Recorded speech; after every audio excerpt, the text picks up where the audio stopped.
Janshakti news, जनतेसाठी जनतेसोबत। तालियों से स्वागत करें नेशनल अवॉर्डी डॉक्टर उषा खरे साहिबा का।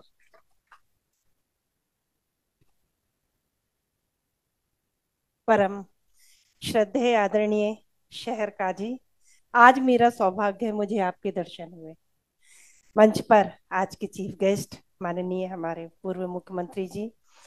मैं जिस विद्यालय में प्रिंसिपल बनकर पहुंची थी, कुछ ही दिनों पहले माननीय मुख्यमंत्री जी के रूप में आपने उस विद्यालय में एक हॉल का उद्घाटन किया था। जगह जगह जो पत्थर मैंने देखा, आपके फोटोग्राफ्स देखे, वो भी मेरे लिए एक मोटिवेशनल था। मंच पर हमारे दो भोपाल के यूथ के रूप में, मैं तो कहूंगी शक्ति के रूप में, दोनों विधायक यहाँ पर मौजूद हैं।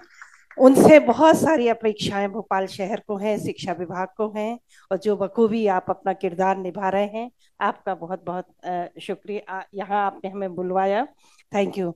और इसके अलावा मंच पर जितने भी डिग्निटरीज एएमपी के माध्यम से काम कर रहे हैं, एक नया काम कर रहे हैं, लोगों को एसोसिएट कर रहे हैं, जोड़ रहे हैं, योग कर रहे हैं, तो उनका मैं आज इस्तकबाल करती हूँ, उनका आभार करती हूँ कि आपने मुझे इस मंच पर बुलाया। बहुत बहुत शुक्रिया आपका।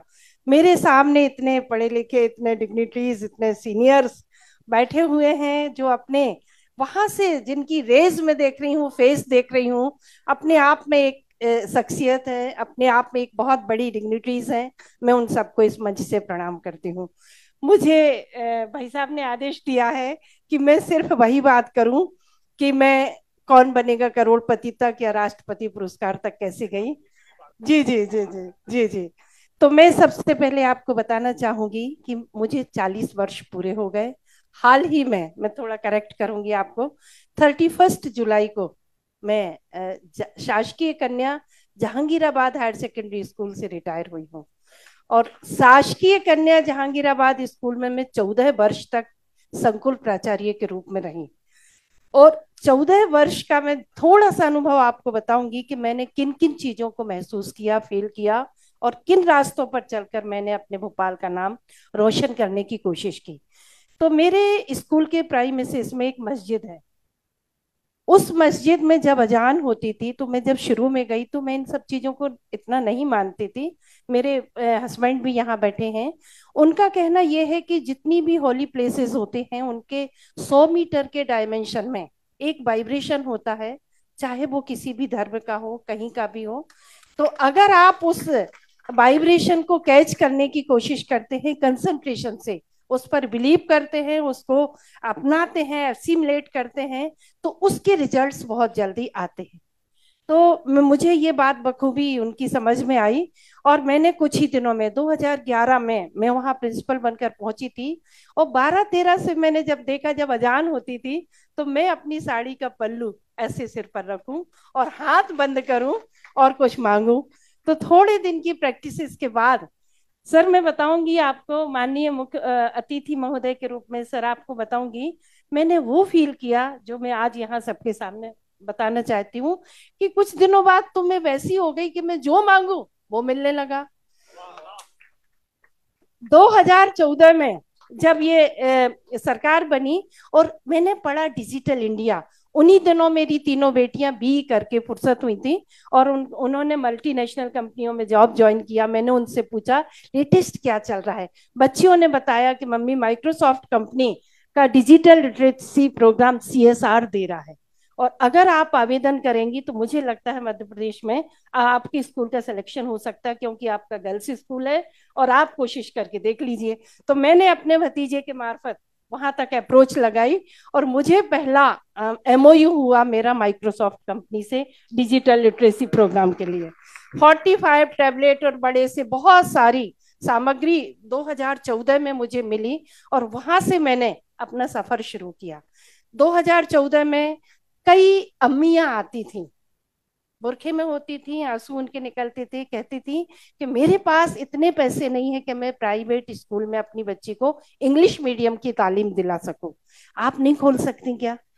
तो मैं बताना चाहूंगी आतिफ भाई आपको कि मैंने उनकी आंखों में जो दर्द देखा, तो मैंने पहल की, कोशिश की, और उस कोशिश का ये, मैं 2 मिनट एक्स्ट्रा लूंगी, उस कोशिश का ये परिणाम रहा कि मैंने संघर्ष किया डीओ से, कलेक्टर से, और मैंने वहां पर सरकारी स्कूल में, अंग्रेजी माध्यम स्कूल, 10 छात्राओं से शुरू किया। आज जब मैं छोड़कर आई हूं तो 1040 लड़कियां इंग्लिश मीडियम में हैं, और उन बच्चियों की साल भर की फीस होती है 1700-1800 रुपए। उतने में वो लड़कियां 90 से 95% मार्क्स ला के अपने पेरेंट्स को जब अंक सूची दिखाती हैं तो उनके माता पिता वो सीधी अंक सूची नहीं पकड़ पाते। मतलब जिस प्राइमेसिस की हम बात कर रहे हैं, जिस एरिया की बात कर रहे हैं, वहां पर अभी भी ऐसे परिवार हैं जहां पर शिक्षा का बहुत ज्यादा प्रभाव या प्रचार प्रसार नहीं है। पर उनकी जो अम्मियां हैं, उनकी अम्मियों को मोटिवेट करने के लिए मैंने पहले दादियों को पकड़ा, नानियों को पकड़ा, बहुत सारे घरों में घुसी, जबरन घुसी, प्रयास किए, कन्विंस किया कि नहीं, आने वाली 21वीं सदी की सारी चुनौतियों को, अगर आपको अपनी बच्ची को क्रिएटिव बनाना है, अगर आपको अपनी क्रिटिकल थिंकिंग बच्ची की डेवलप करना है, कोलेबोरेशन सिखाना है, कम्युनिकेशन सिखाना है, तो आपको स्कूल भेजना पड़ेगा। तो मैं अल्लाह की बड़ी शुक्रगुजार हूँ कि मेरी फरियाद सुनी गई और मुझे काफी 244 बच्चियों से 1400 बच्चियों तक का स्कूल, सरकारी स्कूल मुझे मिला। फिर धीरे धीरे धीरे ये चला। अचानक 2018 में मुझे मेरे एक अधिकारी ने कहा कि तुम राष्ट्रपति पुरस्कार को आवेदन क्यों नहीं करती। तो मैंने कहा अरे हो गया, ठीक है, अब तो क्या है। तो बोले नहीं नहीं नहीं, आवेदन करो, इस साल सारी प्रक्रिया चेंज हो चुकी है। तो मुझे अप्लाई करवाया गया और मैं फक्र के साथ बताना चाहूंगी पूरे मध्य प्रदेश से मैं अकेली चुनी गई प्रेसिडेंट अवार्ड के लिए।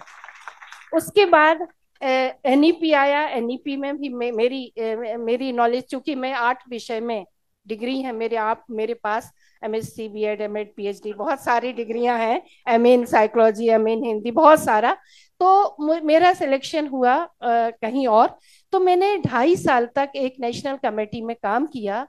उस काम करने का परिणाम यह आया कि मेरे जितने भी प्रेजेंटेशन हुए वहां पर, चूंकि मैं चाइल्ड साइकोलॉजी में, मतलब साइकोलॉजी में एमए हूँ, और 14 साल तक मैंने बीएड एमएड कॉलेज में साइकोलॉजी की एचओडी के रूप में काम किया है, तो मेरा मनोविज्ञान विषय पर बड़ा कमांड था। तो मेरे प्रेजेंटेशन इतने इफेक्टिव हुए कि कौन बनेगा करोड़पति, सोनी टीवी वालों ने गवर्नमेंट ऑफ इंडिया से 2 नाम मांगे, तो उन 2 नामों में एक मेरा नाम भी गवर्नमेंट ऑफ इंडिया से गया।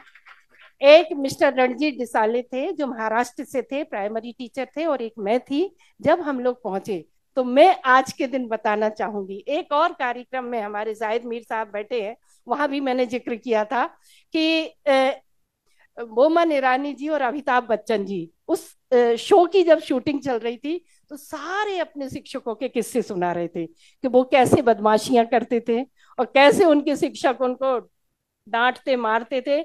इवन हाथ में बहुत मारने के बाद कहते थे अब 3 बार सॉरी बोलो। तो बहुत किस्से आज हुए हैं सारे दिन भर। तो मैं यहाँ बताना चाहूंगी कि हम दोनों खेले, बोमन ईरानी जी हमारे साथ खेले, हम लोग 50 लाख तक गए, और 50 लाख जीतने के बाद हूटर बजा, हम दोनों के हिस्से में 25-25 लाख रुपए आए। और जब मैं लौट कर आई तो मेरे हस्बैंड ने फिर मुझसे कहा कि तुम्हें उस स्कूल में पता नहीं क्या वहां के वाइब्रेशन में मिल रहा है कि इतना फेम, 6000 प्रिंसिपल काम कर रहे हैं मध्य प्रदेश में, इतना फेम मिल रहा है, तो तुम ये सारे के सारे पैसे स्कूल में डोनेट कर दो। तो मैं यहाँ थैंक यू, बहुत बहुत धन्यवाद आप सबका। तो मैं फिर यहाँ पर शहर काजी जी को प्रणाम करूंगी और कहूंगी मैंने पूरे वाइब्रेशन लिए हैं, और मैंने पूरे वाइब्रेशन लिए हैं, मैंने बच्चियों के लिए ईमानदारी से काम किया है। आज मैं 25 लाख तो मात्र मैंने डोनेट किए हैं, पर मैं 1.5 करोड़ रुपए की सामग्री छोड़कर, जुटाकर, वोडाफोन कंपनी, एरिक्सन, माधुरी फाउंडेशन, माइक्रोसॉफ्ट कंपनी के अलावा कम से कम 20 एनजीओ और थे जिनसे मैंने मदद ले लेके उस पूरे स्कूल को डेवलप किया, और 1 से 1.5 करोड़ की सामग्री में 31 जुलाई को छोड़कर हिफाजत हाथों में देकर आई हूं कि अब आप लोग इससे हमारी छात्राओं की। अब इस समय कन्या जहांगीराबाद के पास अटल टिंकरिंग लैब है, रोबोटिक्स लैब है, और हमारे उसमें वोकेशनल लैब है, वहां पर आईसीटी लैब है, और माइक्रोसॉफ्ट कंपनी की डिजिटल लैब है। तो 5 मैं डिजिटल लिटरेसी के प्रोग्राम छोड़कर आई हूँ, और ये सारा अल्लाह की मेहरबानी है, उस प्राइमेसेस से मिलने वाली रेज उनका परिणाम है। अन्यथा मैं कुछ नहीं थी, मैं कुछ नहीं कर पाती। मुझे कहीं से आज भी शक्ति मिलती है। अब मैं एक बार आतिफ भाई आपको बताना चाहूंगी, मेरी ससुराल है आरिफ नगर से लगा हुआ क्षेत्र है श्रीनगर।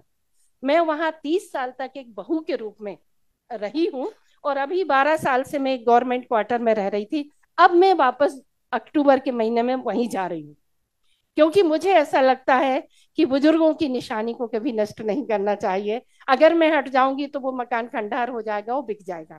तो मैं वापस जा रही हूँ, और मेरा आपसे निवेदन है, आप मेरा फोन, मुझे अपना नंबर भी दे देना, मेरा फोन भी उठा लेना, और मैं आपके साथ कंधे से कंधा मिलाकर सरकारी स्कूल के बच्चों के लिए हेल्थ एंड एजुकेशन के फील्ड में कुछ करना चाहती हूँ, ऑनेस्टली करना चाहती हूँ। शहर काजी जी से निवेदन करूंगी, मुझे वो आशीर्वाद दें, शक्ति दें कि मैं इस डिग्निटरीज इन लोगों के साथ मिलकर अपने शहर की आबो हवा को अच्छा बना सकूं, एक खुशनुमा वातावरण पैदा कर सकूं, और जो जो अपेक्षाएं हमारी हमारे बच्चों से हैं, कि चाहे वो इमोशनल डेवलपमेंट हो, चाहे उनका सोशल डेवलपमेंट हो, हम अच्छे से कर सकें। इन्हीं अल्फाज के साथ मैं आप सबका शुक्रिया अदा करती हूँ। मुझे आप लोग ताकत देना, मैं आपके साथ हूँ, जहां आप कहेंगे मैं आपके साथ खड़ी हूँ। जी जी जी, वो तो अब ठीक है, अपने जब 25 लाख रुपए दिए हैं तो ऑब्वियसली 2011 से मैंने अपने बच्चा, मेरा बेटा भी आया है, लॉयर है हाई कोर्ट में, मेरे हस्बैंड भी आए हैं, हम लोगों ने अपने घर में जन्मदिन और मैरिज एनिवर्सरी नहीं मनाई। वो पैसा भी हम बचा के बच्चियों की फीस भरते थे। Thank you so much. और ये भी बताऊंगी, कन्या जहांगीराबाद में आज भी 70% मुस्लिम गर्ल्स हैं। उनके माता पिता मेरे दिल के बड़े करीब हैं, वो मुझसे मिलते हैं, और मैंने उनको मोटिवेट कर करके उनकी बच्चियों की शिक्षा जारी की है। थैंक यू सो मच, बहुत बहुत धन्यवाद आप सबका।